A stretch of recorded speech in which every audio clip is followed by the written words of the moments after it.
देश के भीतर एक वीआईपी कल्चर है।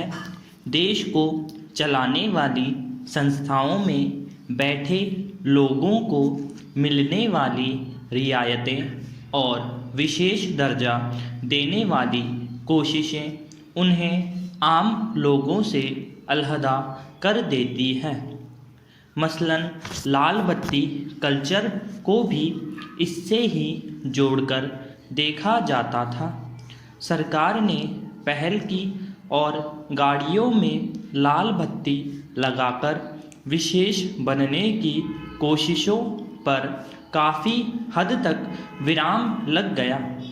ठीक इसी तरह लोकसभा अध्यक्ष ओम बिरला ने अहम फैसला लेते हुए संसद के भीतर कैंटीन में मिलने वाली सब्सिडी को बंद कर दिया है।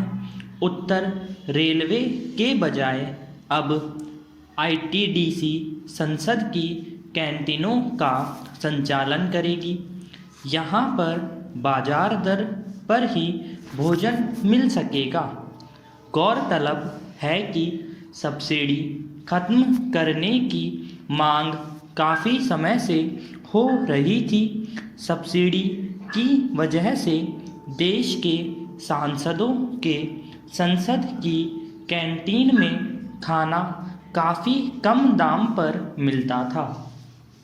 संसद की तर्ज पर राज्यों में चलने वाली सरकारी कैंटीनों पर भी अब ऐसा ही निर्णय लेने के लिए नैतिक दबाव पड़ेगा।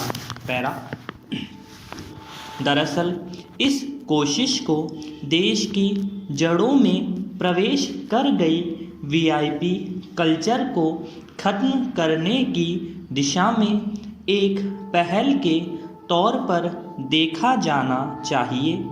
यह निर्णय महत्वपूर्ण है और हिम्मत भरा भी। इसके लिए बधाई के पात्र हैं लोकसभा अध्यक्ष ओम बिरला।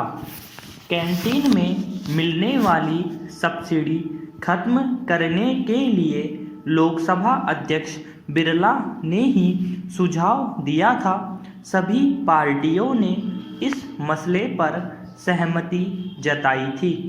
आखिर जनप्रतिनिधि देश के आमजन से अलग कैसे हो सकते हैं?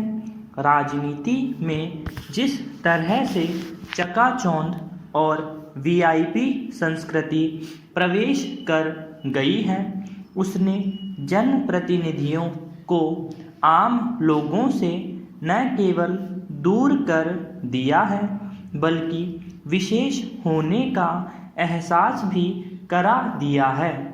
ये वे लोग हैं जिन्हें जनता अपना प्रतिनिधि चुनकर सदनों में भेजती है, इसलिए उन्हें तो जनता के सेवक की तरह ही व्यवहार करना चाहिए।